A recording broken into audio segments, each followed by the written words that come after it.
Messi oo daaha ka rogay sababaha uu ugu laabanayo Barcelona. Kabtanka kooxda Inter Miami Lionel Messi ayaa muujiyay rabitaankiisa ah inuu dib ugu laabanayo Barcelona marka dib u dhiska garoonka Nou Camp la dhameystiro. Messi wuxuu Barcelona ka tagay bishii Agoosto sanadii 2021 isagoo heshiiska xorta ah ugu biiray PSG kadibna wuxuu uga sii wareegsaday kooxda Inter Miami ee horyaalka MLS-ka wuxuuna maalmihii ugu dambeeyay joogay Barcelona. Messi ayaa sawir uu ka qaaday gudaha garoonka Nou Camp waxa uu ku qoray xali waxaan ku laabtay meel aan si dhab ah u xiiseynayay isagoo la hadlayay Diario Sport. Messi wuxuu sheegay inuu aad ugu haminayay inuu mar kale ku laabto garoonka Barcelona.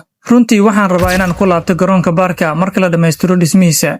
Tan iyo markii aan aaday PSG ma aanan tagin Camp Nou kadibna waxay u guureen garoonka Montjuic. Waan hubaa inay noqon doonto waayo-aragnimo gaar ah ayuu yiri Messi. Wuxuu intaas ku daray runtii waxaan rabnaa inaan ku laabano waayo si weyn ayaan u xiiseynaynaa Barcelona. Caruurteedii iyo xaaskayga maalin kasta way ka hadlaan kooxda Barcelona. Waxaan ku leenahay guri halkaas wax walbana waan ku haysanaa. Sidaas darteed waa halka aan rabno inaan ku noolaano mustaqbalka.